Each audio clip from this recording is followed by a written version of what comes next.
Es la quinta vez.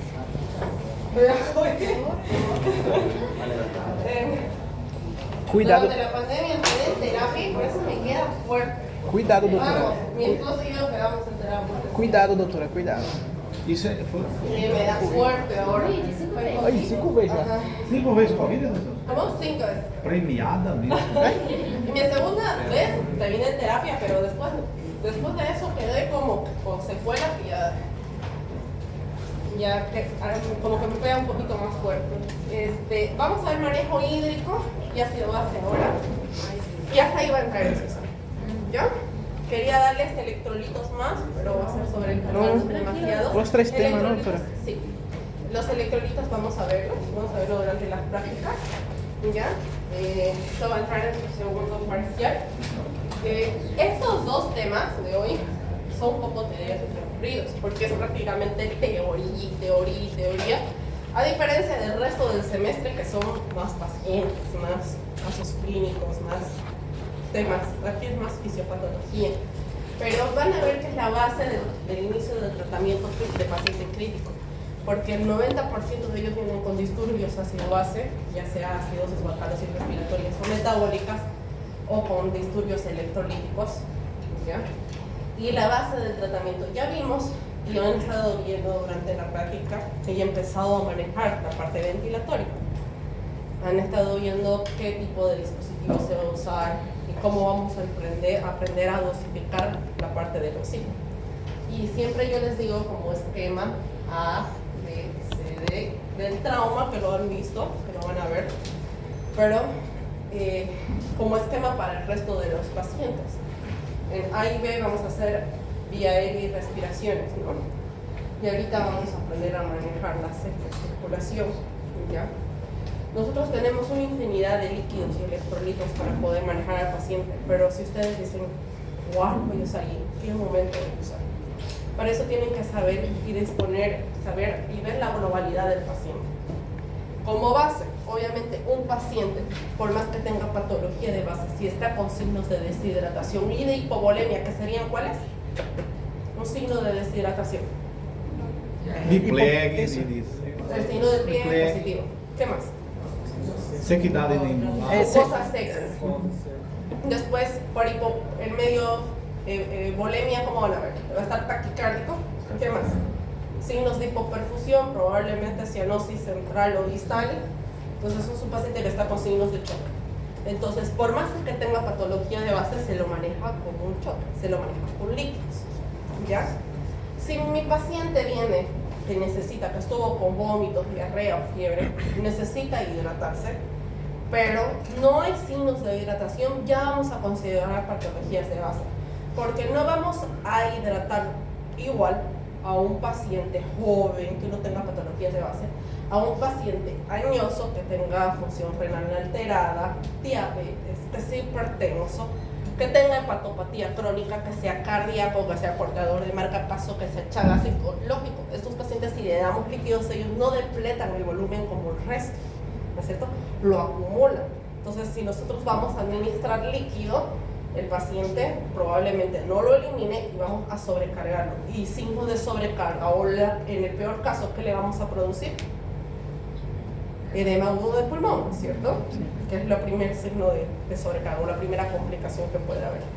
Y ahí después vamos a necesitar ya de hiperrectal, el volumen, y si está hipovolémico, vamos a hacer algo contraproducente para el paciente. ¿Ya? Entonces vamos a aprender a manejar líquidos. Entre los líquidos nosotros tenemos las soluciones cristaloides, que es la base del tratamiento de la hidratación. Entre los cristaloides tenemos una infinidad, pero de base vamos a ver que tenemos glucosas, salinos, lactatos y ácidos. ¿Ya? ¿Cuándo vamos a usar cada uno ahorita? Vamos a ver. En las soluciones glucosas, vamos a ver que la glucosa solo tiene azúcar, ¿no? No tiene ningún electrolito y su osmolaridad es relativamente baja. Entonces, no nos sirve para hidratar al paciente. ¿Ya? Entonces, entre los cristaloides, si ustedes quieren hidratar al paciente o ponerle una vía para mantenimiento, para medicación, la glucosa no es nuestra opción. Nosotros tenemos glucosa al 5%, al 10%. Le pongo de base la 5 porque es la más común. Tenemos al 20%, tenemos al 50%. Estas vienen de 500 ml y estas vienen de 500 y 1000 ml. Vean que la infusión es grande, o sea, hasta 1 litro que nosotros podemos tener en soluciones rosa. Pero también tenemos las soluciones hipertrosas al 33%, que estas vienen de 10 y de 20 ml. ¿Ya? ¿Cuándo voy a usar una solución dextrosa? Cuando mi paciente necesite azúcar. Prácticamente cuando tengamos casos de hipoglicemia, vamos a optar por las de mayor concentración, lógico. Entonces, paciente que venga con hipoglicemia, normalmente son diabéticos descompensados y los signos de hipoglicemia son, ya sabemos cuáles. Si te viene un paciente con hipoglicemia, ¿cómo lo van a encontrar? El primer signo Desorientación. es deterioro neurológico, el primer signo de hipoglicemia. Después lo van a encontrar diaforético, tembloroso. Si no está desorientado, está con glasmo bajo, ¿no? Sí. Un deterioro importante. Entonces se reporta, ¿no? Y normalmente vamos a querer reponerlo lo más rápido posible. Entonces, al 33% sería nuestra opción. Y lo podemos dejar con mantenimiento de glucosa. Pero ¿cuándo más voy a usar la glucosa? Por ejemplo, pacientes que van a entrar a quirófano, que van a quedar en EPO muchas horas.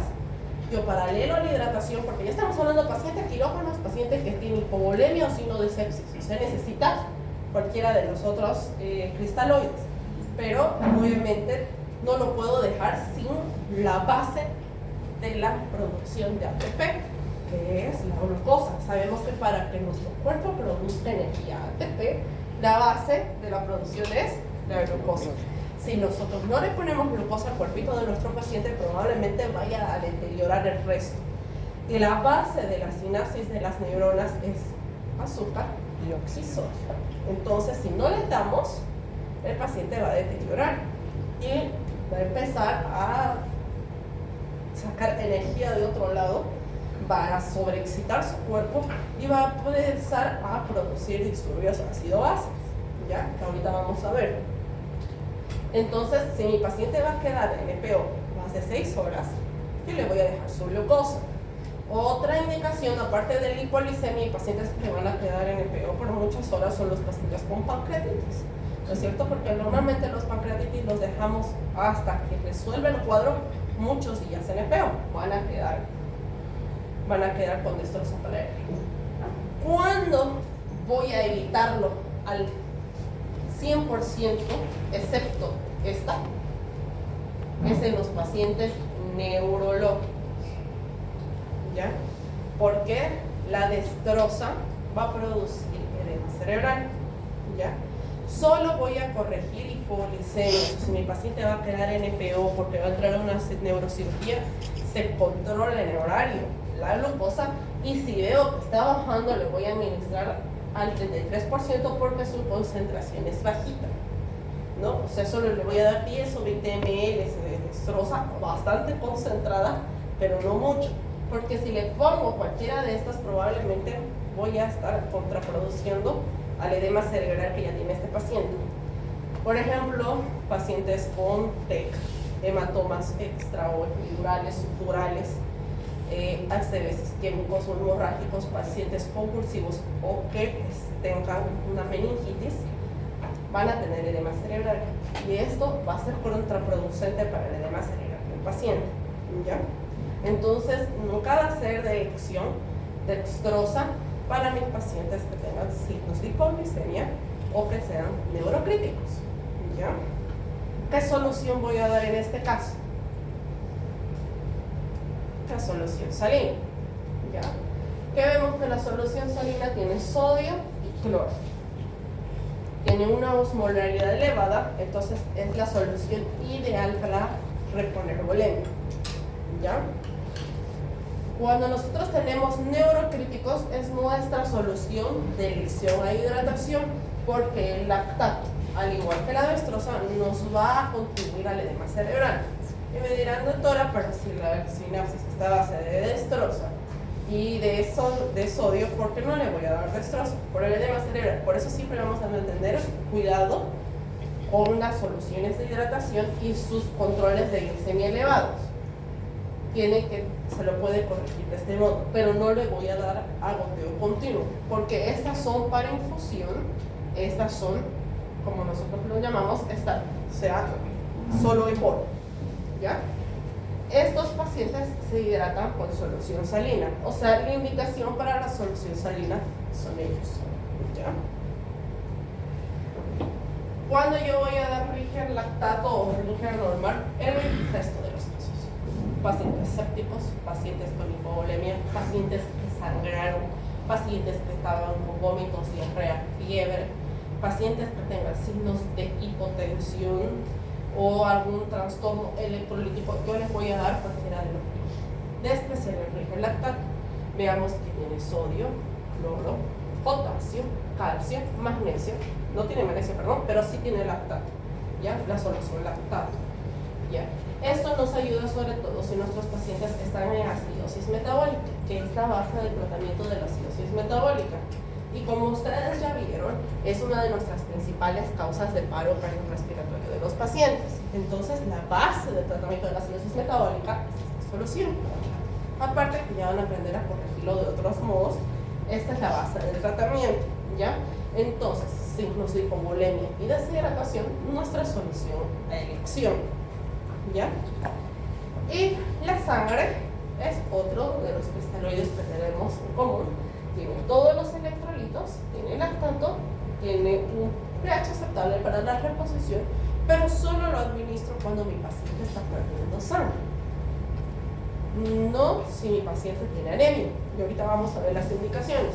Porque muchas veces me llega a los hospitales pacientes con hemoglobina baja, pero pues, por ejemplo, son pacientes que tienen hemorroides, que lo van perdiendo durante meses y soportan ellos una hemoglobina de 5 o 6 su diario vivir. No le voy a corregir una volemia rápido a este paciente porque va a ser contraproducente para ellos. Sabemos que la sangre es un derivado, o sea, es un producto que tiene proteínas, y las proteínas son altamente alergénicas, ¿no es cierto? No es como el resto de estas soluciones que solo son agüita o electrolitos. La sangre tiene miles de componentes que producen alergia, desde las proteínas que de base del que tiene la hemoglobina hasta los concentrados que tienen anticoagulantes, sus concentrados para conservantes, para conservar la sangre, que pueden producir alergia al paciente y puede ser poquito contraproducente para ellos. Entre las otras soluciones para elección, nosotros tenemos las soluciones que podemos administrar si nos encontramos con pacientes, por ejemplo, choques cardiogénicos, en los que no les podemos dar cantidades grandes de líquido, porque sabemos que la solución salina viene 500 y 1000 ml. El Ringer lactato también viene de 500 y 1000 ml. O sea, en estos pacientes grandes cantidades de volumen a un corazón que no está funcionando, lo vamos a, como vulgarmente lo nombramos en la parte médica, encharcar. Entonces es contraproducente para el paciente. O pacientes renales crónicos, pacientes con lupus eritematoso sistémico, pacientes que tengan cardiopatías de base, portadores de marcapaso, que no necesariamente estén en shock. Nosotros podemos darles concentraciones bajas de cristaloides, o podemos ayudarle con otro tipo de solución, y estas serían las soluciones no son cristaloides, los coloides. Ahorita vamos a hablar de ellos. La solución salina es isotónica. Esta puede producir sobrecarga de líquidos y permanece del 25 a 30% en el espacio intracelular. La glucosa es hipotónica. Por cada 100 ml infundidos, 7.5 ml permanecen en el espacio intravascular y es inadecuada para la permanección de líquidos, como habíamos hablado. Y el lactato puede producir sobrecarga de líquidos también, puede favorecer a la acidosis láctica en hipertensión prolongada con reducción de la función hepática. Y el lactato se metaboliza a acetato y puede producir alcalosis metabólica cuando se transfunde en volúmenes grandes. Por eso nos ayuda un poco en el tema de la acidosis metabólica. Las soluciones coloides que les mencionaba la base de las soluciones coloides es la albúmina humana. ¿Ya? Los volúmenes de infusión son pequeños. Nosotros la que tenemos a disposición en nuestro medio es esta. Y vean que normalmente viene en una infusión de 20 ml, 20-50 ml. Nosotros, con esta cantidad de volumen, tenemos 145 miliequivalentes de sodio, que es muy parecido a la solución salina, ¿no es cierto? Tenemos cloro, y es una solución hipertónica, al igual que el lactato fisiológico, con un volumen de 20 ml, o sea, un frasquito así, chiquitito, ¿no es cierto? Aparte de tener electrolitos, la albúmina tiene proteínas, grandes cantidades de proteínas. Entonces, esto nos puede ayudar a los déficits de proteínas, es hipertónico, y también nos ayuda con la reposición de bulimia, y nos ayuda para la nutrición de los pacientes. Porque al tener cantidades pequeñitas y al tener proteínas nos ayuda para la nutrición del paciente, porque le estamos dando electrolito y le estamos dando proteínas. ¿Qué pasa con la albúmina? Que al tener proteínas y es albúmina humana derivado de la sangre, tiene gran probabilidad de ser alergénica al igual que la misma sangre que nosotros podemos administrar al paciente. Después tenemos el resto de las gelatinas, que si ustedes llevaron cirugía o han ido a alguna práctica de cirugía o han entrado al quirófano, van a ver que lo usan mucho los anestesiólogos. Tienen electrolitos, son isotónicos, es la ventaja, ¿ya? Vienen en cantidades levemente pequeñas, 500 ml, no son cantidades grandes de infundir, y su conveniencia es que tienen factores de coagulación. Y al ser gelatinas, como la gelatina que comemos normalmente, igual tiene proteínas, ¿no es cierto? Entonces también pueden producir alergia, pero no en tanta cantidad porque esta es muchísimo más concentrada que el resto, ¿ya? Se la usa mucho en la parte de cirugía, sobre todo cuando el paciente está entrando a cirugías de laparotomías contenidas, exploratorias, traumatológicas, control de daños, porque al administrar este tipo de gelatinas el paciente va a tener procoagulantes, porque sabemos que estamos entrando de emergencia, no estamos esperando los coagulantes plasma crioprecipitados, o sea, lo podemos tener rapidito, y nos ayuda a que el paciente vaya coagulando, la va a volver un poquito más espesa también la sangre para que no la pierda tan rápido el paciente, ¿ya? Entonces, normalmente lo ocupan los anestesiólogos intraquirúrgicos. Nosotros lo podemos ocupar si vemos que el paciente tiene algún déficit proteico, como los hepatópatas, que al tener falla hepática no producen proteínas y no producen factores de coagulación como la vitamina K, ¿no es cierto? Los hepatópatas. Entonces, podemos ir administrándoles esto si vemos que por eso está teniendo algún tipo de sangrado. Los hepatópatas crónicos hacen varices hemorrágicas. Y esas varices hemorrágicas por hipertensión portal que está haciendo sangre. Entonces podemos ir administrando cualquiera de estas si vemos que nuestro paciente no está controlando esas hemorragias, ¿ya? Pero normalmente son para el uso de los anestesiólogos intraquirúrgicos para este tipo de cirugías que les acabo de mencionar, ¿ya? Obviamente todo tiene sus ventajas y desventajas. Esta es pregunta de examen, que es realizada en los Matamoros. Las ventajas de los coloides es que tienen un volumen menor, ya lo mencionamos. El menor tiempo de infusión es importante porque al ser 20 ml, 500 ml o 50 ml va a infundir rapidito, prácticamente ni en 5 minutos puedes infundir una de estas soluciones. No es como la de 1000 ml que necesitas un par de horas. Mejoran el transporte de oxígeno porque son prácticamente componentes de la sangre, son bastante isotónicos, pueden transportar buen oxígeno y mejoran el gasto cardíaco y la contractilidad cardíaca, ¿no es cierto?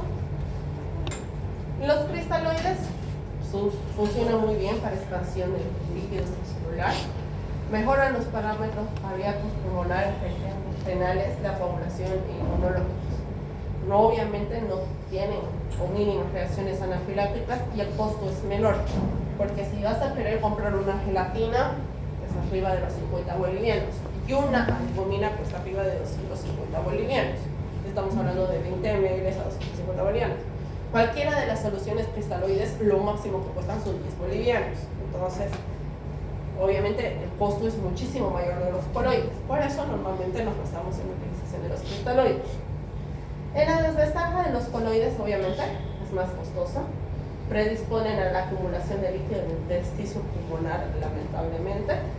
Pueden producir alteraciones de la coagulación si no las administramos adecuadamente, porque sabemos que son coagulantes, y producen reacción anafiláctica, que esta es nuestra peor opción en las desventajas que tenemos en los coloides.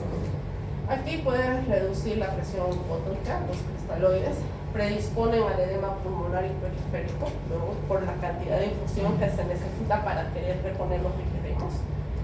Puede interferir en el intercambio gaseoso o oxígeno y retrasa la cicatrización de las heridas, porque si el paciente está edematizado, obviamente no va a haber una buena cicatrización.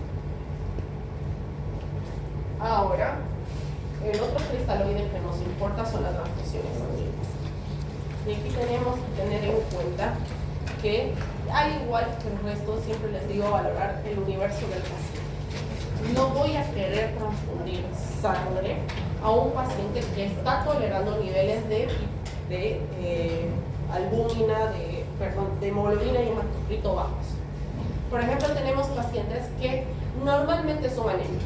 ¿Quiénes son esos? ¿Quién? Los renales crónicos normalmente son anémicos, ¿no es cierto? ¿Qué más? Las pacientes, porque normalmente son mujeres, con lupus eritematoso sistémico, normalmente son anémicas. ¿Ancianos también, doctora? Los ancianos, sí. Algunos niños también, Sí. porque normalmente tienen bastante parásitos y muchas sesiones. ¿Qué más? Y los pacientes con enfermedades hematológicas crónicas, ¿no es cierto?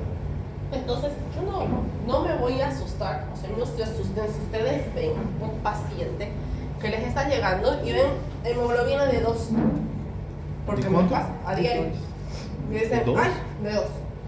Está con hemoglobina de 2, doctora, es una emergencia, es para tercer nivel, vienen los médicos de los postos. Y el paciente está así como los ojos. ¿Siente algo? No. ¿Dolor de cabeza? No. ¿Le falta el aire? No. ¿Puede pararse? Sí. El pobre paciente no. ¿En qué momentos es una emergencia? ¿No? Es una emergencia cuando el paciente tiene signos y síntomas de hipovolemia. Obviamente, ya los mencionamos estos, pero los pacientes van a tener cefaleas, se van a parar, se van a marear. O sea, ya es porque ha tenido una pérdida de sangre importante, probablemente en el transcurso de las 24 horas, que le ha causado signos y síntomas.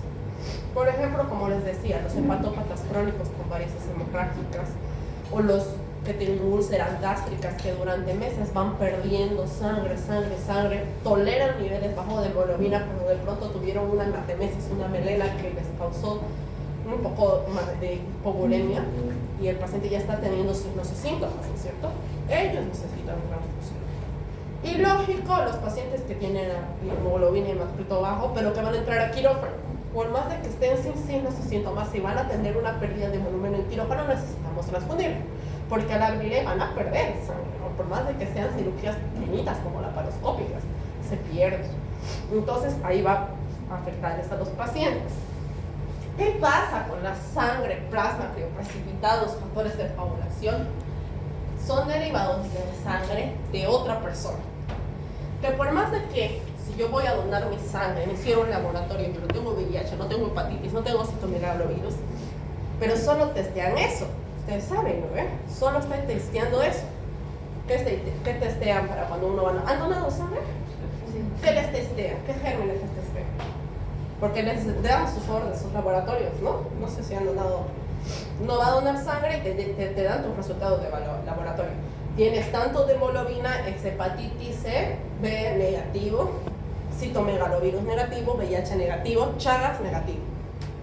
¿No ven? cuando han donado sangre. ¿Qué más testean? Doutora, se for aqui na UCEBO é só hemoglobina. Eh, Solo. Solo hemoglobina. Só hemoglobina. Pero en el banco regional te testea todo eso. Pero nada más. ¿Y son los únicos gérmenes que tenemos adentro? Não, No, no, ¿ve? Toxoplasmose, No, no. seu peito. Hasta toxoplasmose también testean. A ver, ¿otros más? No. Entonces, obviamente, para procesar a la sangre, tiene su proceso de esterilización, se podría decir.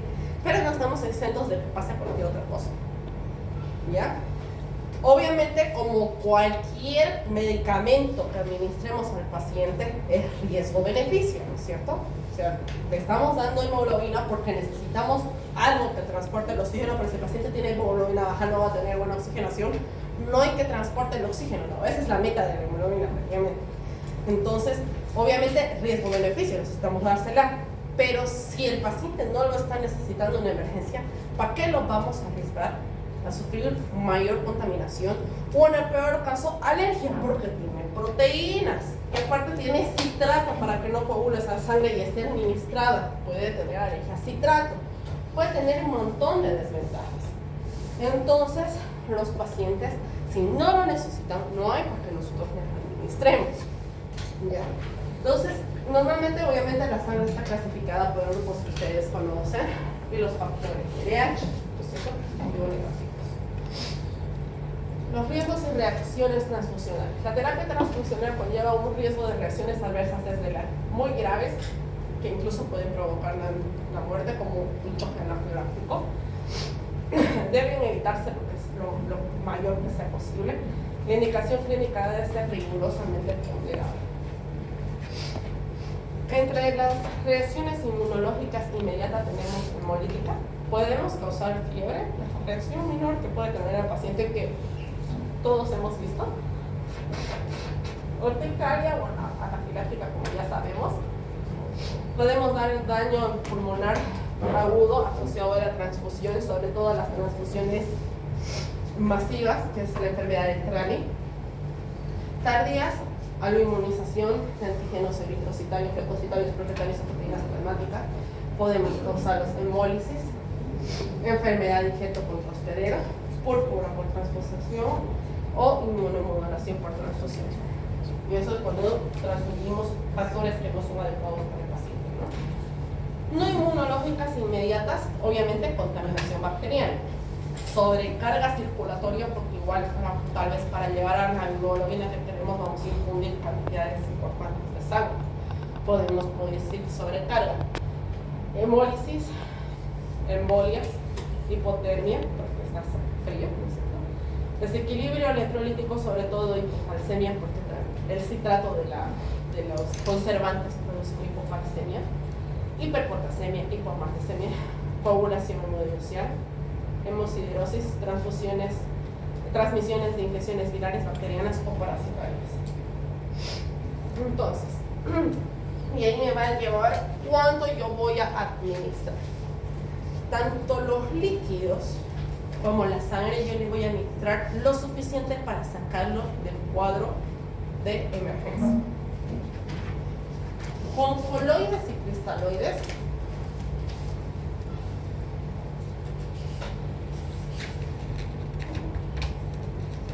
la dosis vamos a empezar con 1000 ml en una primera instancia, ¿ya? O un coloide, y vamos a valorar al paciente. Si mi paciente tiene signos de que mejoró clínicamente con esos 1000 ml de cristaloides o una solución coloide, paro, ¿ya? Y lo dejo en dosis de mantenimiento, como para que pase una solución en 24 horas, ¿no es cierto? Si todavía tiene signos de hipoperfusión, signos de deshidratación, administro otra solución más, vuelvo a volver a mi paciente y paro, ¿ya? Si mi paciente tiene signos de deshidratación todavía, voy así hasta que mi paciente pierda los signos de deshidratación o tenga signos de sobrecarga hídrica. Signos de sobrecarga hídrica. El primer signo de sobrecarga hídrica es tórax en ambos campos pulmonares, porque estamos hablando de nuevo del pulmón, que no tenía. Por ejemplo, si no viene con cuadro pulmonar, ya están escuchando estatores pulmonares, van a tener hemosis conjuntival o el paciente va a ver que van a tener edemas en extremidades, que es un poquito más prolongado, más crónico, ¿ya? En las transfusiones, para quitarlo del cuadro clínico, ¿ya? Del cuadro de emergencia, o sea, darle una volemia suficiente o reponerlo suficiente, pero yo no lo voy a querer llevar nunca a valores normales, ¿me entienden? Porque puedo yo causarle cualquiera de las reacciones que acabamos de ver, ¿ya? Si mi paciente perdió sangre, ¿ya? Y necesitamos reponerle, por ejemplo, un trauma de cadera que pierden alta sangre, traumas de fémur que pierden, traumas abdominales que pierden alta sangre, yo les voy a reponer para sacarlo de la hipovolemia, pero yo no voy a querer que ese paciente que perdió sangre vaya a tener valores normales. O sea, yo no quiero que tenga una hemoglobina de 12, 13, porque puedo llevar a que pueda tener cualquiera de estas reacciones. Entonces voy a administrar la cantidad suficiente para sacarlo del cuadro de hipovolemia, ¿ya? Eso significa que puedo empezar con 1 a 2 paquetes regulares o de plasma y valorar al paciente, ¿ya? No me voy a exceder de 2, porque ya excederme de 2 es meterle demasiado citrato, demasiada proteína al paciente y más riesgo de que haga reacciones anafilácticas. Solo estoy hablando de pacientes que perdió volemia.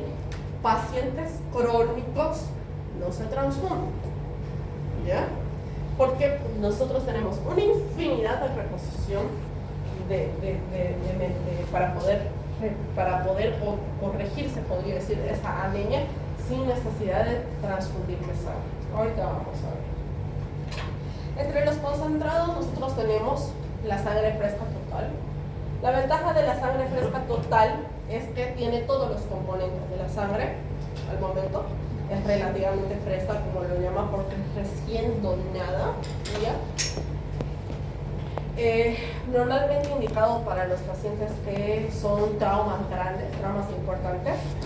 El inconveniente es que muy pocas veces la podemos encontrar por el hecho de que es relativamente recién donada y normalmente cuando entra al banco, a los bancos de sangre, la sangre se procesa y se la va a fragmentar.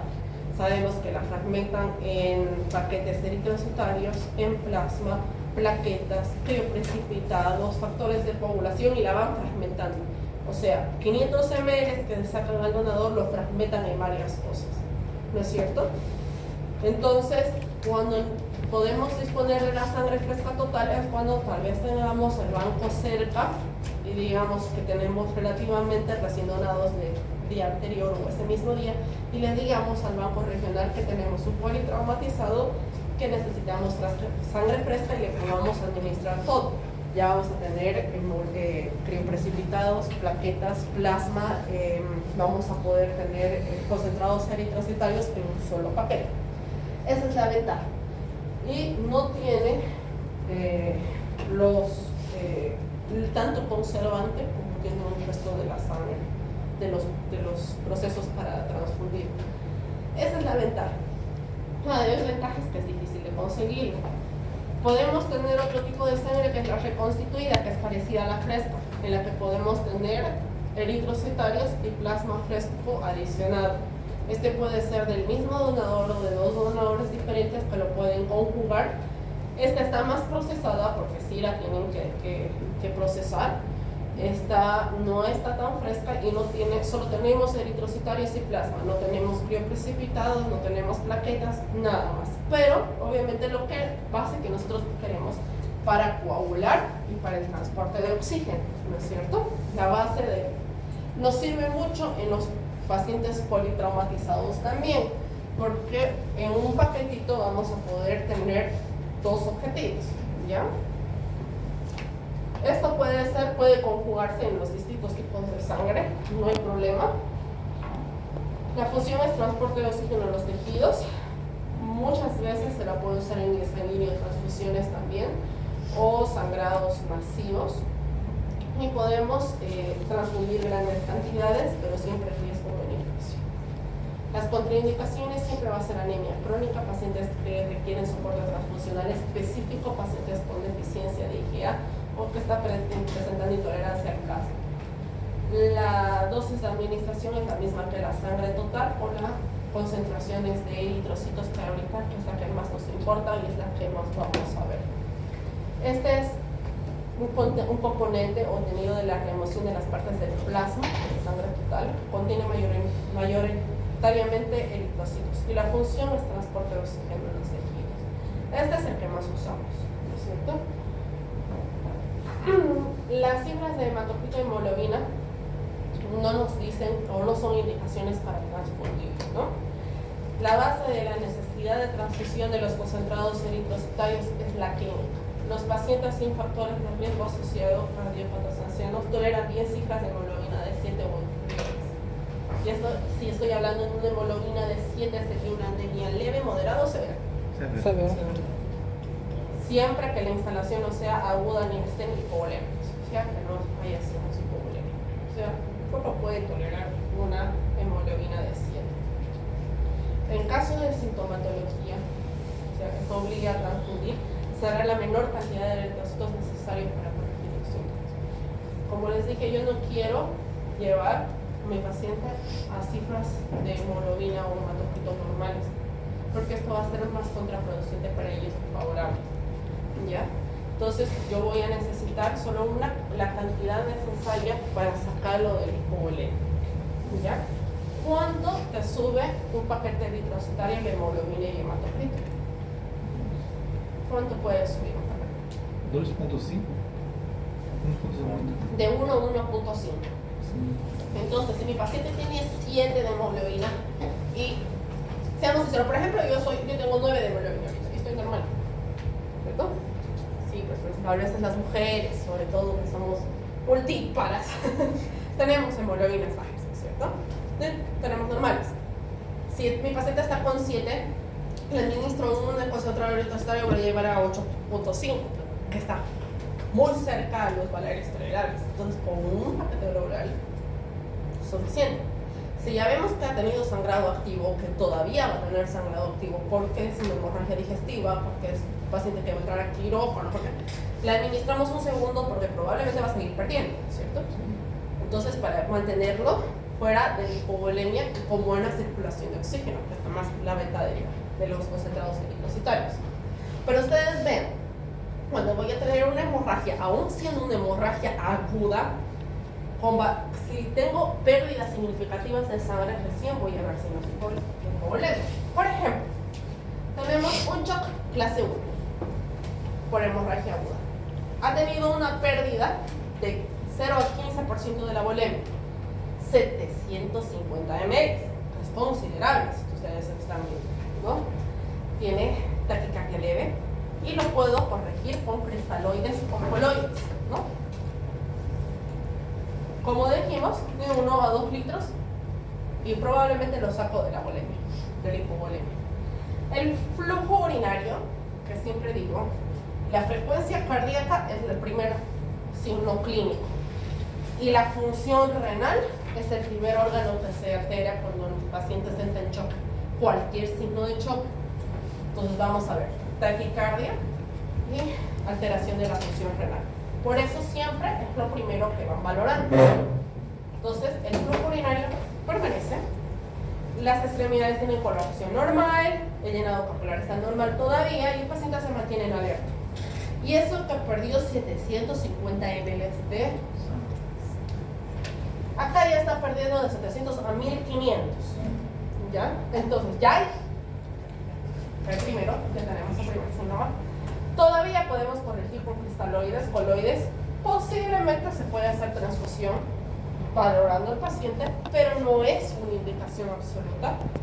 El paciente tiene todavía una función renal aceptable, está pálido, el llenado capilar ya está alterado, ya tenemos signos de confusión y hay ansiedad y agresividad. ¿Okay? Ya ustedes pueden considerar transfundir. Entonces, ¿por qué considerar transfundir? Si no va a haber más pérdida de sangre, o sea, se contuvo la hemorragia, podemos decir, bueno, esperemos, le damos sus cristaloides y coloides y vamos a ver cómo va a evolucionar. Pero si mi paciente va a seguir perdiendo sangre, o sea, lo voy a meter a quirófano para reparar su fractura o reparar el trauma, probablemente sí necesite transfundirlo porque va a seguir perdiendo. Entonces, ahí yo considero la transfusión sanguínea. Mientras tanto, la tengo expectante. Obviamente ya volúmenes de 1500 a 2000 sí se transfunden, pero el paciente ya está taquicardia, ya hay alteraciones de la presión arterial, necesito yo cristalloides, coloides y todavía me dicen probablemente transfusión sanguínea. No es indicación absoluta todavía. Ya tengo una función renal alterada, está pálido, ya hay signos de alteración del estado mental. Con una pérdida de arriba del 40% de la volemia, más de 2 mililitros, obviamente ya tengo taquicardia, ya tengo, o ya no hay signos de presión arterial, o sea, ya no hay mi factor compensador. Ahí ya necesito transfusión sí o sí. ¿Ya? Obviamente ya vamos a ver que el paciente va a estar anúrico, va a estar pálido, ya el llenado capilar no está detectable, hay estupor, confuso, está inconsciente. Vean que ya en caso extremo, recién me está diciendo que voy a transfundir sí o sí, ¿no es cierto? En las otras era probablemente se necesita transfundir, pero aquí recién voy a transfundir. Aún si mi paciente ha perdido significativamente sangre, no es en primera instancia indicación la transfusión, porque muchas veces es muchísimo más contraproducente para el paciente que el mismo hecho de no administrar. ¿Ya? Por eso siempre hay que tener un poquito de cuidado en este sentido. ¿Bien? ¿Qué pasó? Por ejemplo, en el semestre pasado fue el caso clínico de un grupo de práctica, una paciente de 24 años de edad con lupus eritematoso sistémico que entró a un hospital de segundo nivel con signos de falla renal ya, con una nefropatía lúpica. Entonces ella manejaba una hemoglobina de 6. ¿Ya? Deciden hacerle terapia dialítica, ¿no? Por la nefropatía lúpica. Y ustedes saben que si es la máquina de diálisis, tiene 2 filtros, ¿no es cierto? Sale por un filtro y sale por el otro filtro y vuelve en el paciente y así va circulando la máquina de diálisis. Muchas veces queda sangre en estos filtros. O sea, no, siempre queda cierta cantidad de sangre en estos filtros. Entonces, si mi paciente tiene 6 de hemoglobina, probablemente con los filtros, que normalmente tenga 5,5 de hemoglobina al terminar su diálisis. Y esto espanta al 90% de los médicos. ¿Qué pasa? Si tiene 6 de hemoglobina la paciente y sale con 5,5, probablemente mientras esté dializando se descompense y me haga signos de hipovolemia. Pero si ustedes ven nuestra tablita, no está perdiendo ni siquiera el 15% de volemia, ¿no es cierto? Porque queda más o menos con 500 ml de sangre en la máquina. No está perdiendo ni el 15% de la volemia de su cuerpo, aún siendo anémica, o sea, con valores de hemoglobina. ¿Qué pasó? La transfundieron para llegar a 9 de hemoglobina a una paciente con una patología de base. Sabemos que los renales crónicos, los lúpicos, pacientes con anemias hemolíticas, nosotros que van a verlo seguro, van a llevar hematología. Para necesitar transfundir estos pacientes, yo necesito hacer la prueba de PUMS. Mi PUMS tiene que ser negativo, o sea que no tiene que tener reacción inmunológica a la sangre para yo transfundir. Y aún así yo le transfundo con riesgo mínimo, no sin riesgo, riesgo mínimo. Ahorita vamos a hablar de los paquetes para este tipo de pacientes. Entonces, obviamente la paciente hizo una anemia hemolítica, falla multiorgánica, y cuando llegó a San Juan de Dios, llegó a una falla multiorgánica que no duró ni 12 horas y falleció la paciente. 24 años. No era necesaria transfusión. ¿Para qué iba a transfundir a una paciente si toleraba la sesión de hemodiálisis? Porque sabemos que para que nos haga signos de hipovolemia marcada, necesitamos que pierda 1500 ml de sangre, que no se va a quedar la sangre. Doctora, en este caso, ¿cuál sería la conducta correcta? No administrar. No se administra. Si vas a administrar, tenemos sangre especial para ellos. Vamos a ver. Obviamente, como dijimos, si vamos a tener que van a entrar a quirófano y tenemos una hemoglobina igual o menor a 7, van a necesitar acudir porque va a perder esa hemoglobina, ¿no es cierto? Va a perder boleto. Entonces, los pacientes con enfermedades coronarias, accidentes cerebrovasculares, enfermedades pulmonares severas, edades mayores, no son eso. Las anemias que pueden corregirse con los distintos terapéuticas tampoco. Y estas son las lógicas, los renales crónicos, los pacientes con anemia crónica, los pacientes con una enfermedad hematológica, no necesitan transfusión porque lo que necesitan es reposición y es suficiente. Y ellos toleran, tienen su vida normal. Incluso las hemorragias digestivas crónicas con reposición pueden ser suficientes para ellos. Entonces, doutora, uma paciente com lúpus, se chega em hospital com trauma, não se pode transfundir a princípio? No, si llega con trauma, tenemos otro tipo de sangre. Ahorita vamos a ver. Los concentrados especiales y procedimientos especiales. Este es concentrado de eritrocitos lavados. ¿Qué significa? Que lavaron con solución salina el concentrado de eritrocito normal. Este método se utiliza para la remoción de proteínas del plasma. Por ejemplo, ¿qué es lo que contiene el eritrocitos? Bastantes proteínas, que dijimos que eso es de las sustancias que más nos pueden producir alergia al paciente, que más pueden producir hemólisis. No es el método que modifique antígenos, o sea, solo va a lavar proteínas, no le va a quitar los antígenos, ¿no es cierto?, de la membrana eritrocito, ni es suficiente para la remoción de leucocitos, pero sí le va a lavar la proteína, o sea, va a ser menos alergénica por el paciente. Esto puede ser, sobre todo para pacientes que hayan tenido alergia a las transfusiones, tienen déficit de IgA o transfusiones, o para los pacientes con transfusiones intrauterinas, muchas veces para los pacientes que son renales crónicos, pacientes con lupus o anemias hemolíticas, ya porque ya tienen hemólisis en ellos. O sea, si nosotros les damos un eritrocito normal, vamos a producirle mayor hemólisis. Este tipo de transfusión son para ellos. Si vemos que estos pacientes tienen un politraumatismo que necesitan entrar al quirófano, nosotros vamos a pedir este tipo de sangre para administrarles. ¿Me entienden? Hay eritrocitos lavados, ¿ya? Para la dosis es lo mismo que el concentrado eritrocitario. Yo le voy a administrar 1 o 2 paquetes de eritrocitos lavados dependiendo de la pérdida de volemia que tenga el paciente, ¿ya? Pero si mi paciente es crónico y tolera, no es necesario administrarle ni siquiera los eritrocitos lavados, ¿ya? Porque solo está lavando proteínas. Como dijimos, los antígenos y los leucocitos todavía siguen en estos paquetes, pero obviamente hacen otro tipo de reacción, ¿cierto? Aquí tenemos los leucos reducidos. Aquí sí está removiendo los leucocitos, ¿ya?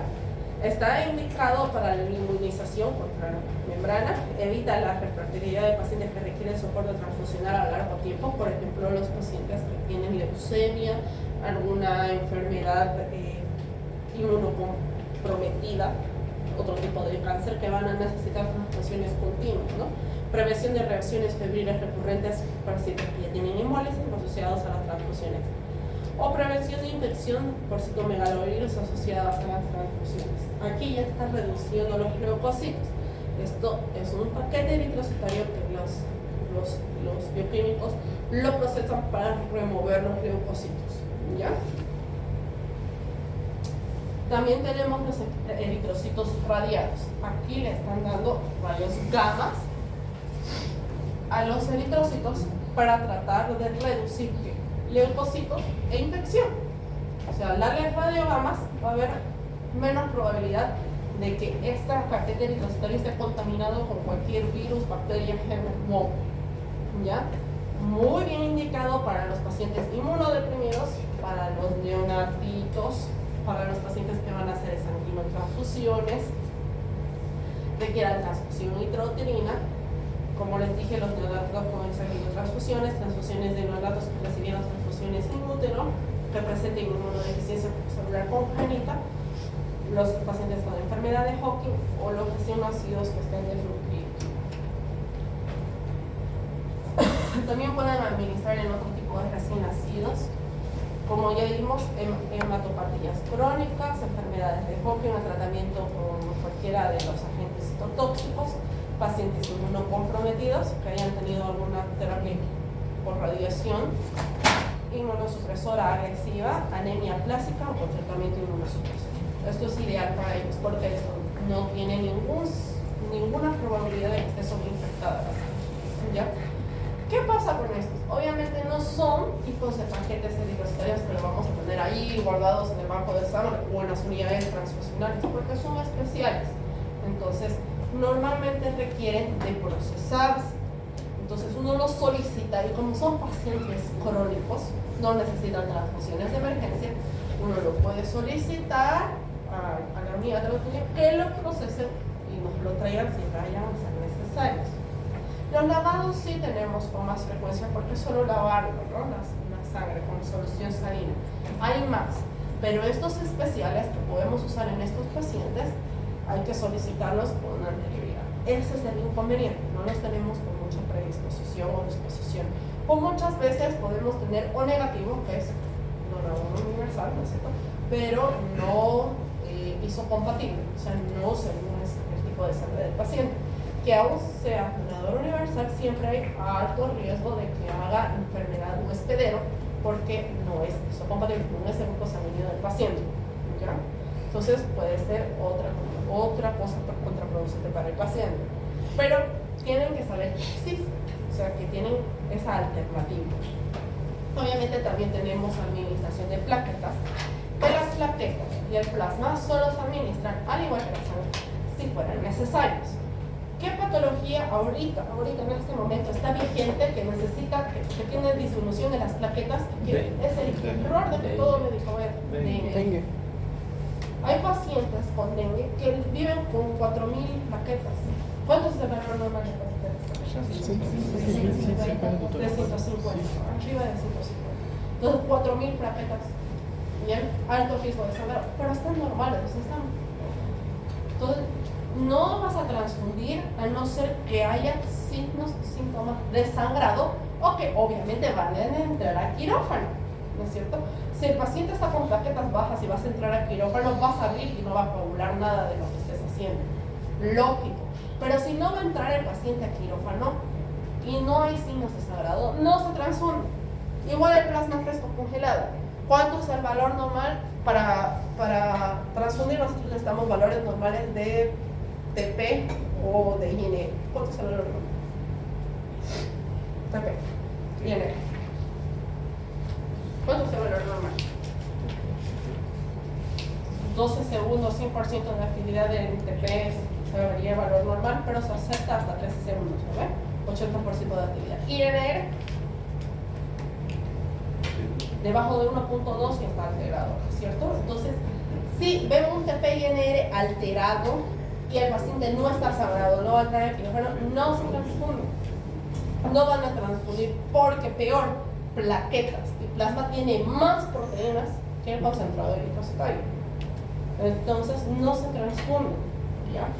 Solo con los signos y síntomas de sangrado. O sea, tienen que saber que tenemos disponibilidad de plaquetas, plasma fresco congelado y el resto de los factores de coagulación solo se necesita, se transfunde, ¿ya?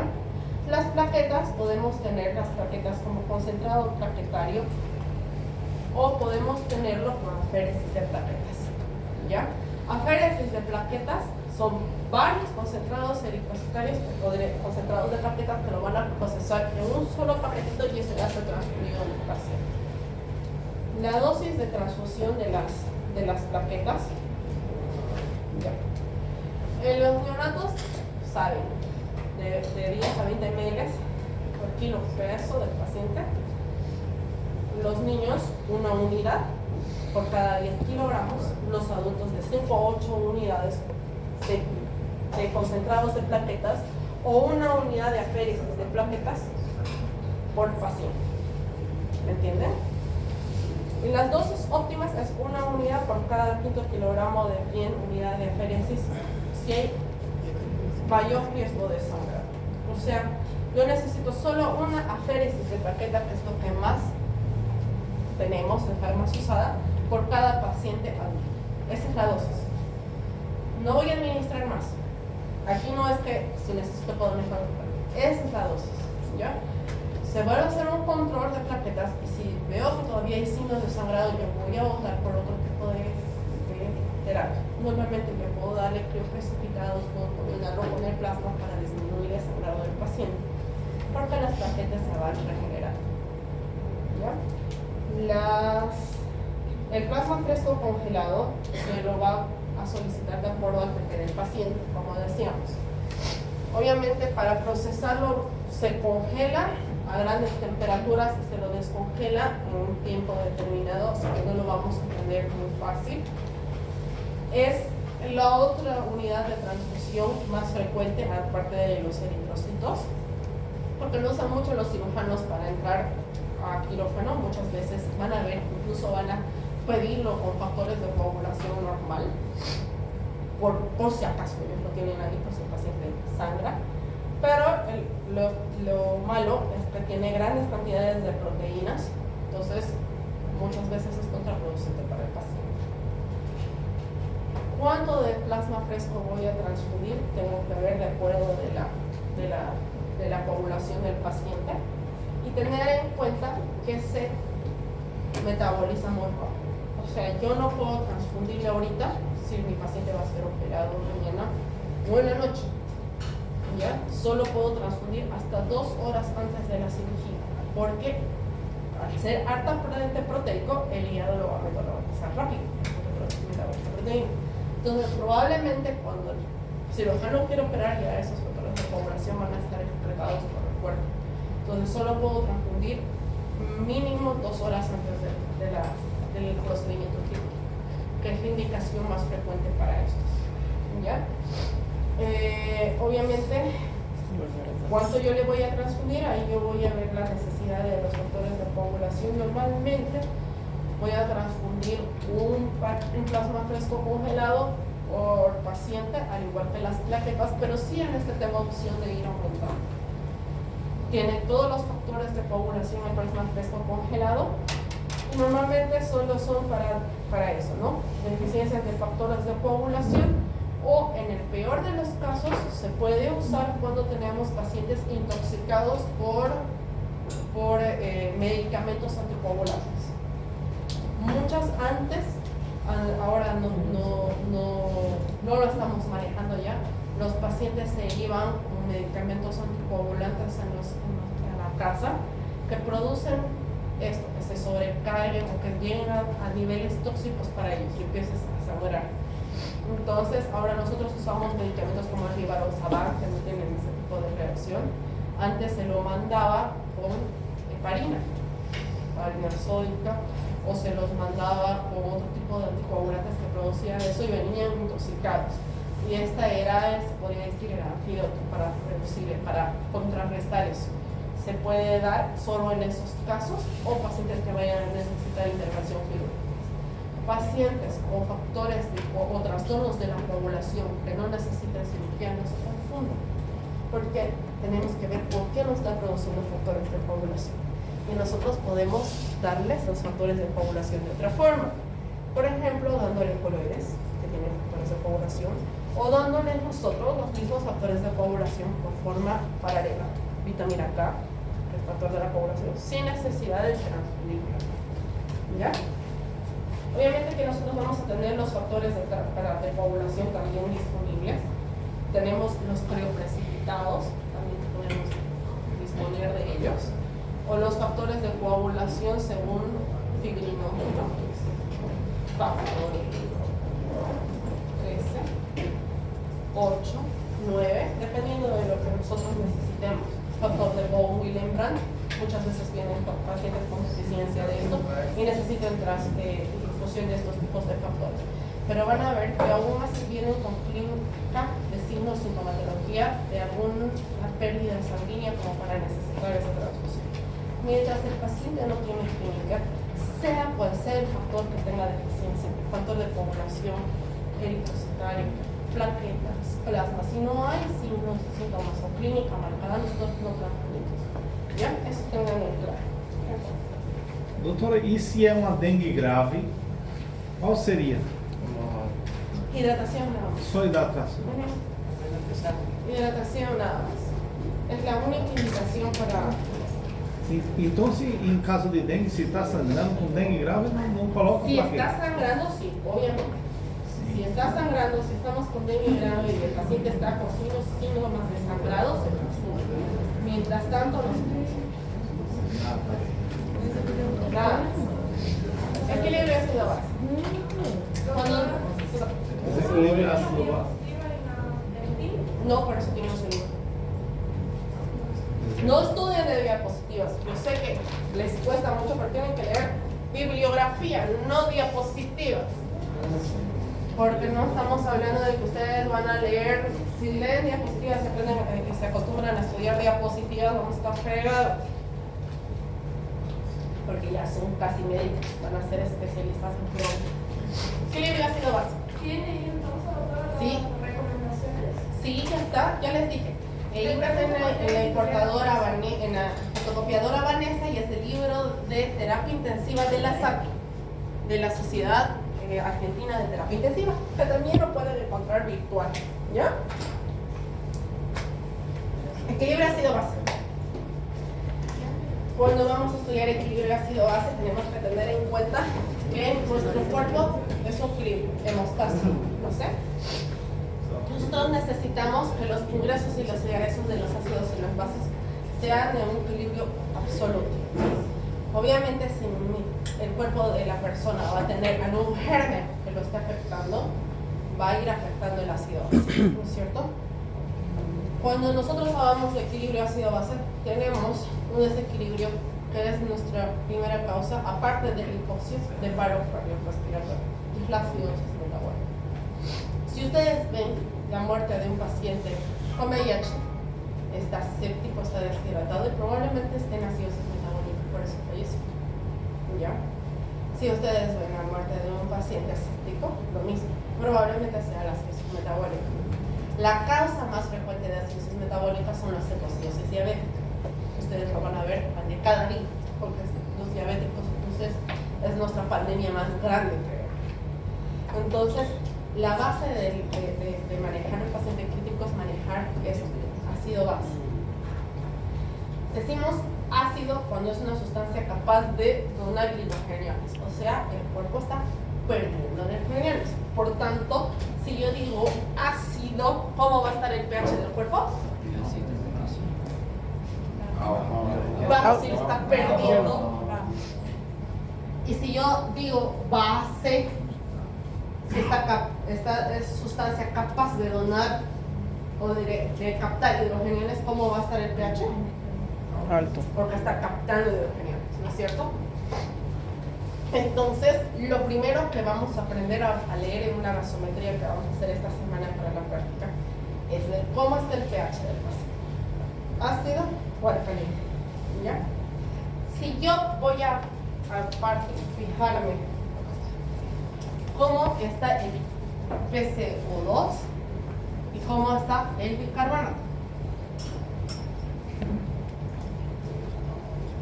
Si yo estoy hablando de PCO2, estoy hablando de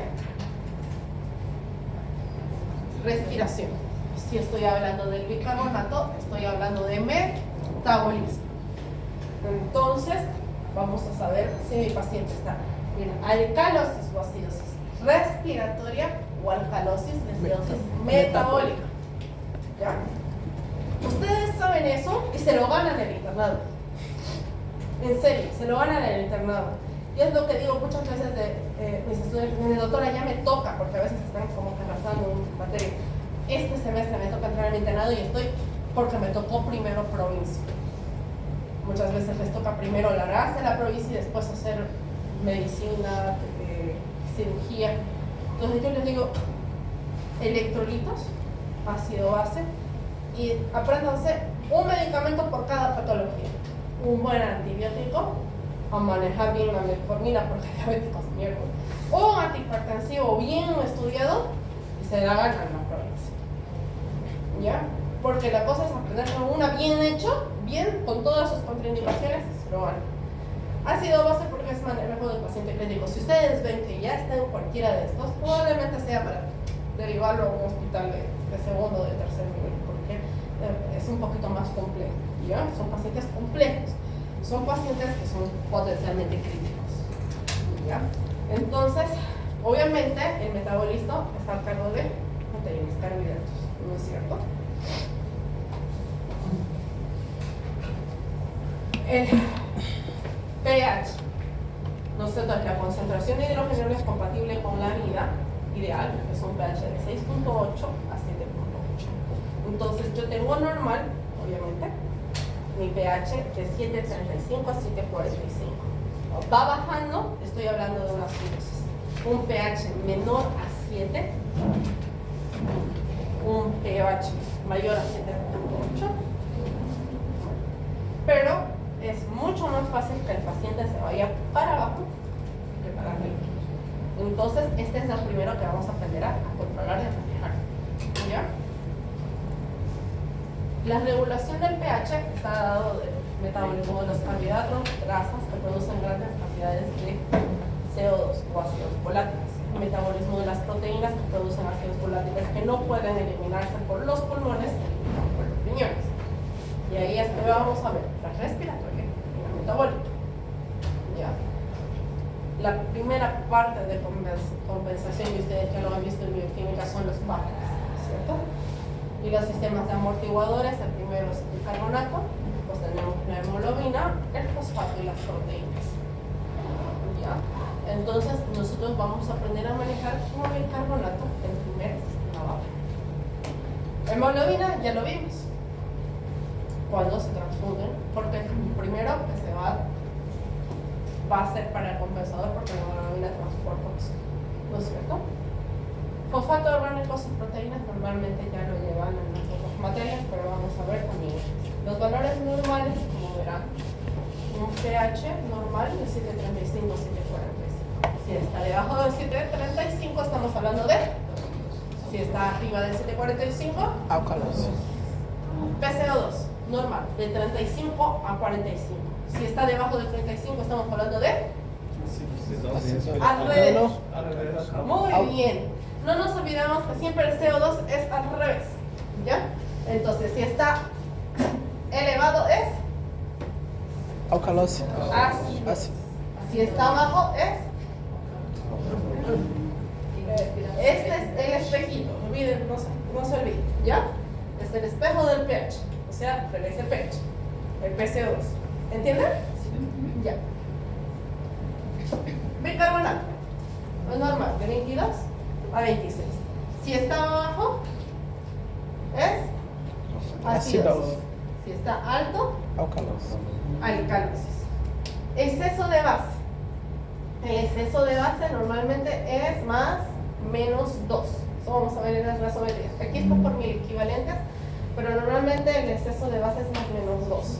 Lo vamos a ver en componente completo, ¿ya? Normalmente me dicta la hidratación del paciente.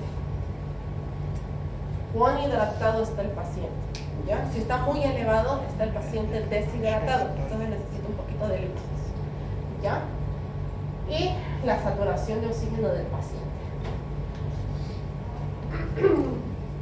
¿Cómo está la oxigenación de mi paciente? Ustedes ya lo han visto, el PO2 lo normal es de 80 a 100. Y ya vimos cuando tenemos insuficiencias respiratorias con distrés respiratorio leve, moderado, severo durante las prácticas y cómo lo vamos a corregir. Ya vimos el CO2 y lo vamos a corregir y con esto vamos a sacar los valores de fracción de oxigenación. Ya lo vimos, ya saben manejar esta práctica, pero vamos a practicarla, no hay problema. Lo que me interesa es que aprendamos a corregir estos dos primeros, ¿ya? Entonces, esos son los valores normales de la gasometría arterial que se pregunta de examen. Obviamente, en las alteraciones tenemos acidosis y alcalosis, ¿no es cierto? Si vamos a tener modificaciones primarias en la concentración del CO2, estamos hablando de acidosis o alcalosis respiratoria. Si estamos hablando del bicarbonato, acidosis o alcalosis metabólicas. En la clínica, en la primera ácido debe sospecharse cuando el paciente presenta críticamente enfermo, tiene signos vitales anormales, alteración del estado de alerta, manifiesta vómitos, diarrea o cambios en la función urinaria. metabólica. Primero, es la primera que vamos a ver y la que más me interesa que sepan manejar. El aumento de la producción de ácidos físicos, por ejemplo, la cetoacidosis diabética o las acidosis lácticas, nos va a producir una acidosis metabólica. La pérdida de bicarbonato, que normalmente tenemos por la secreción renal alterada, nos va a producir pérdida de bicarbonato, o la pérdida gastrointestinal, que es real, acidosis metabólica. Entonces vamos a tener entre las causas diabetes tipo 2 descompensada, diarrea, ¿no es cierto?, los renales crónicos que nos producen acidosis metabólica, o la incapacidad de los riñones de excretar hidrógeno produciendo una ingesta de proteínas en la dieta, acidosis tubular también en los pacientes renales crónicos. Pero muchas veces tenemos el aumento de la acidosis láctica en los pacientes sépticos. ¿Ya? La respuesta del organismo a la sobrecarga ácida afecta a que los amortiguadores celulares, extracelulares empiecen a trabajar, los intracelulares. Hay una compensación respiratoria y una excreción renal de hidrogeniones. O sea, como se va perdiendo los hidrogeniones por la orina, eso hace que el bicarbonato baje. Entonces el paciente se torna ácido, ¿no es cierto? Y el pH baja en su compensación. Pero en la compensación de este paciente va a aumentar el CO2. ¿Por qué va a aumentar el CO2? Porque obviamente va a estar tratando de compensar por la respiración del paciente. Entonces puede ser una compensación natural del cuerpo. Después vamos a ver cómo son las mixtas, pero esto no es ahorita. El amortiguador extracelular, vamos a ver los bajes corporales. Hay exceso de bajes intracelulares, compensación respiratoria con hiperventilación, compensación renal con un filtrado renal aumentado. Muchas veces, como digo, el primer signo de choque o de alteración del cuerpo es la falla renal. Entonces, si va a haber una compensación renal con pérdida de hidrogeniones, va a ultrafiltrar primero, en primera instancia va a aumentar la diuresis, el paciente va a ultrafiltrar, pero como ya va a haber trastornos de ácido base, el paciente va a entrar en choque, el paciente se torna polivalente. Entonces el riñón falla. Entonces nosotros podemos ver que hay pérdidas de aniones y cationes. La diferencia entre los aniones y cationes plasmáticos habitualmente miden, ¿cierto? Para eso vamos a ver la brecha aniónica. Esto normalmente vamos a sacar el anión CAP para saber si la acidosis metabólica está compensada o descompensada. Pero a mí me interesa que lo sepan, no porque sepan sacar la brecha aniónica o el resultado del anión CAP, sino a mí me interesa porque vamos a ver si este paciente está alterado el bicarbonato con pérdida de cloro, sin pérdida de cloro, para ver cómo yo lo voy a reponer, qué tratamiento voy a hacer. Si hay una hiperalimentación, un exceso de cloro, medicamentos por acetosalamina, falla renal, los pacientes están teniendo diarrea, hay alteraciones pancreáticos, sobre todo pacientes que tengan alguna fístula o algo, el pH va a bajar, el bicarbonato va a bajar, pero también voy a tener alteraciones del cloro. Entonces yo voy a pensar cómo voy a empezar a compensar. Y ahí me lleva a que ustedes recuerden y vayan a los cristaloides.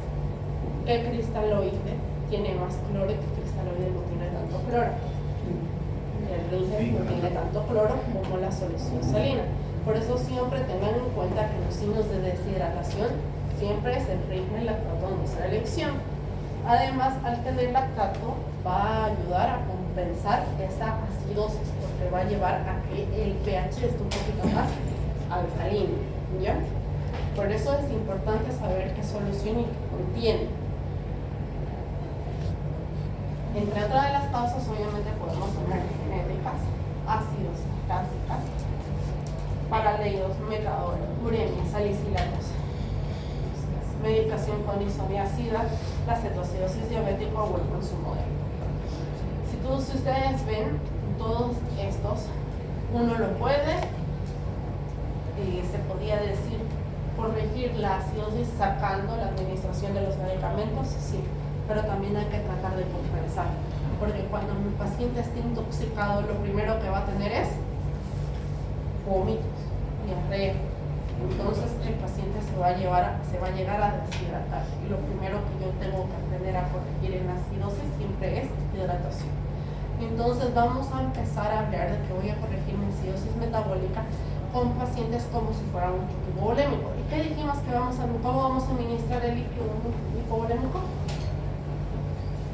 Primero 1000 ml, valoramos si está hidratado, y después vemos a ver si necesita 1000 más.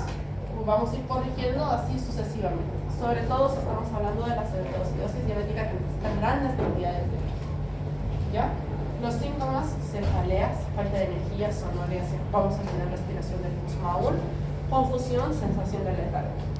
Cuando se convierte en un trastorno severo puede llegar a provocar choque o el desenlace puede ser fatal. Estamos hablando de nuestra segunda causa de paro respiratorio más frecuente, ¿no es cierto? Entre los otros síntomas y signos muy frecuentes en las cetosis diabéticas, el dolor abdominal, dolor de pecho, pérdida de visión, palpitaciones, alteraciones del estado mental, muy frecuente ansiedad, debilidad muscular, dolores en huesos, falta de apetito. ¿No es cierto? Caso clínico. Tenemos un paciente con un pH de 7.2. ¿Está alto o está bajo? Está bajo. Ya. ¿Bicarbonato de 14 está alto o está bajo? Bajo. ¿El exceso de base está alto o está bajo? Alto, le dijimos más o menos 2. Muy bien.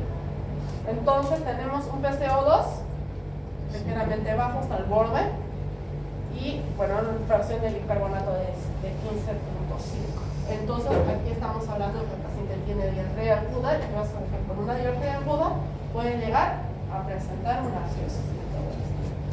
¿Ya? Entonces, ¿qué es lo primero que vamos a hacer? Vamos a detectar la causa primaria.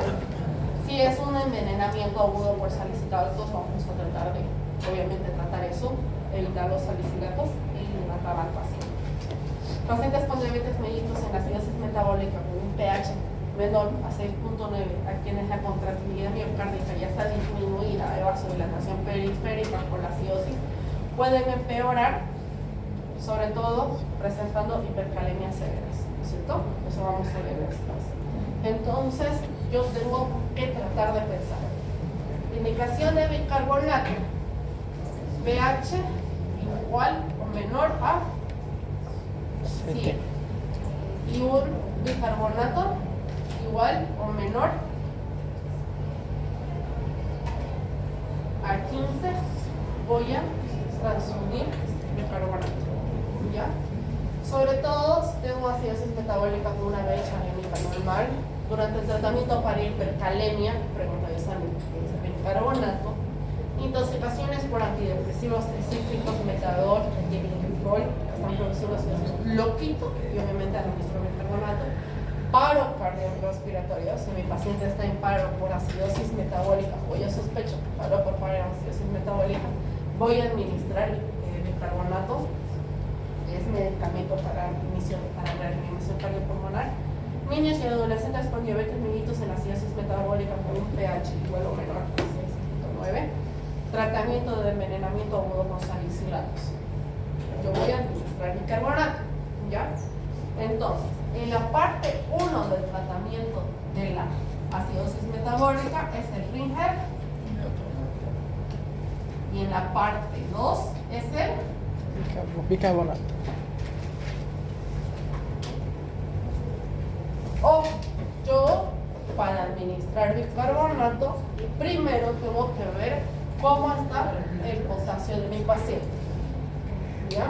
Porque yo no voy a administrar bicarbonato si tengo una hipocalemia, que es otra causa de paro, porque si el bicarbonato baja el potasio, probablemente altere esa membrana celular cardíaca y lo vaya a llevar hasta el paro.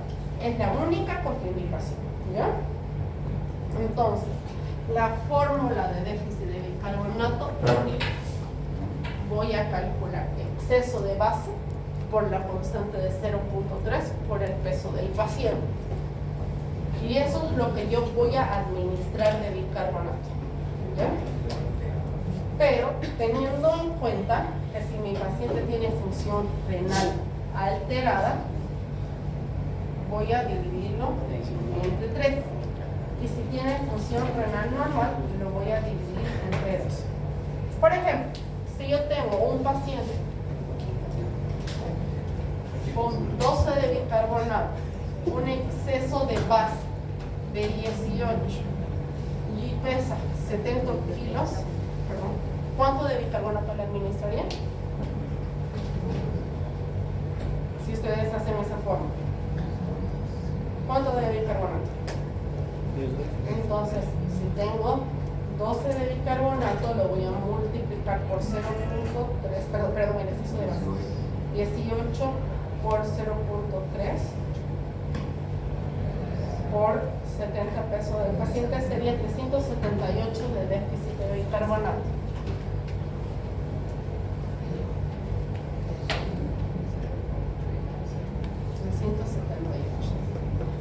$378 mil equivalentes que mi paciente en acidosis metabólica tiene de déficit de bicarbonato.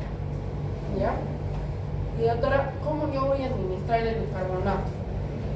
Obviamente el bicarbonato viene en ampollas. ¿Ya? El bicarbonato viene en ampollas de 20 y de 10 ml.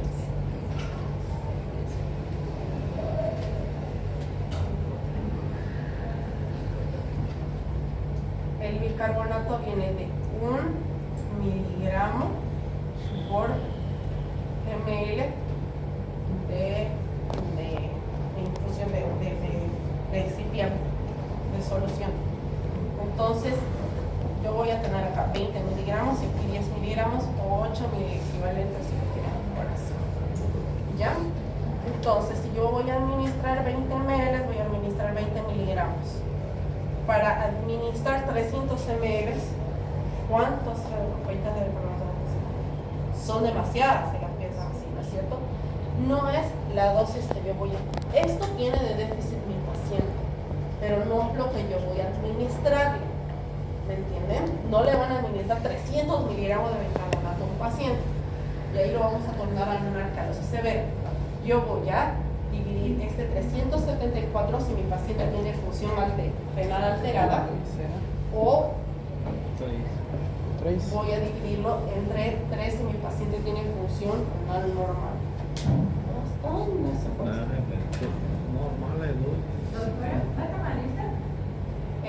No. Digamos que tiene función renal normal, 178, lo voy a dividir entre 2, solo le voy a administrar 189 de bicarbonato, 189 ml con equivalentes de bicarbonato. ¿Sería entonces por 2, no, doctora? Por 2 si tiene función renal normal, o por 3 si tiene función renal alterada. Ya ven, te baja la dosis, ¿no es cierto? Esto si mi paciente está en acidosis metabólica severa. A mí me interesa que lo manejen porque es la primera causa de paro cardiorrespiratorio y es lo primero que van a ver. Porque hidratarlo, ya lo saben hidratarlo. Pero el bicarbonato muchas veces es nuestro palito para pisar. Solo si el paciente tiene potasio normal o elevado van a administrar bicarbonato. ¿Ya? Pero no nos olvidemos que nuestra tercera causa de paro son alteraciones en el potasio. Y el bicarbonato es el tratamiento para la hipercalemia. Y muchas veces pacientes que están haciendo acidosis metabólico tienen falla renal. Y los renales crónicos tienen potasios altos. Y van de la mano. El tratamiento para la acidosis y el tratamiento para la hipercalemia. ¿Ya? Entonces vamos a corregirlo de este modo. Alcalosis metabólica. Las alcalosis metabólicas normalmente son secundarias a esteroides, los sondas nasogástricas, sondas Foley, drenajes que tengan los pacientes postquirúrgicos, vómitos, tratamientos con diuréticos, sobre todo de la furosemida, la administración de bicarbonato, porque hay veces que los pacientes se automedican, tienen gastritis, toman antiácidos, bicarbonato, y eso puede producir alcalosis metabólica. Las transfusiones sanguíneas, ¿ya? Muchas veces la misma administración de bicarbonato para corregir al paciente si nos excedemos, vamos a producirle una alteración del bicarbonato llevando a que el paciente tenga alcalosis metabólica. Alcalosis metabólica, bicarbonato arriba de 26. Acuérdense. ¿Cómo lo vamos a corregir? Sacando. No nos olviden. ¿Cómo corrigen la alcalosis? Sacando. Si la alcalosis fue secundaria a la furosemida, la sacan. Si la alcalosis es secundaria a los esteroides, lo sacan. Si la alcalosis es secundaria a la sangre, vamos a ver, se termina de metabolizar esa sangre o transfundir y el paciente va a llegar a los valores normales de pH y de bicarbonato. Si la alcalosis es secundaria a las zonas de la alimentación, los drenajes, esperan a que sea conveniente, obviamente no hay, no por la alcalosis le voy a sacar el drenaje posquirúrgico, no. Pero retiran ese drenaje y el paciente va a llegar a pHs y bicarbonato normal. Entonces solo vamos a corregir los signos y síntomas, porque probablemente tengan vómitos, mareos, le vamos a poner su antiemético y la base del tratamiento es hidratar al paciente. Porque probablemente por los vómitos, por la pérdida de los líquidos, por las ondas, por los drenajes aspirativos posquirúrgicos, el paciente esté perdiendo líquidos, entonces lo vamos a hidratar. Y ahora, ¿con qué lo voy a hidratar? Si el lactato me produce alcalosis metabólica, ¿lo voy a hidratar con Ringer lactato? No. Ringer normal. ¿Con Ringer Con normal? Ringer normal, muy bien, doctor. El Ringer normal tiene electrolitos, pero no tiene lactato para llevarlo a una alcalosis metabólica. Entonces, la solución de elección es Ringer normal. Hidratan al paciente y retiran la causa por la cual esté causándole alcalosis metabólica y lo solucionan. ¿Ya? Entonces, si van a tratar una alcalosis metabólica, obviamente normalmente son iatrogénicas, uso prolongado de diuréticos, antiácidos, entonces los retiran y probablemente el paciente automáticamente va a llegar a pH y valores normales, más hidratación que le vayamos a dar. ¿Ya? Como dijimos, electrolitos, no es necesario. Ahora, la acidosis respiratoria. Es un trastorno clínico caracterizado por defecto de eliminación de CO2, incrementado por un incremento de la CO2, acompañada por disminución del pH 0. El exceso de ácido carbónico con niveles sanguíneos por arriba de 45 milímetros de mercurio, estamos hablando de una acidosis respiratoria. Y ustedes me van a decir cómo vamos a corregir una acidosis y una alcalosis respiratoria, porque ya lo saben. Si mi paciente está reteniendo demasiado CO2, estamos hablando de ¿qué? Alcalosis. Entonces, obviamente, está hipoventilando. ¿Qué necesita?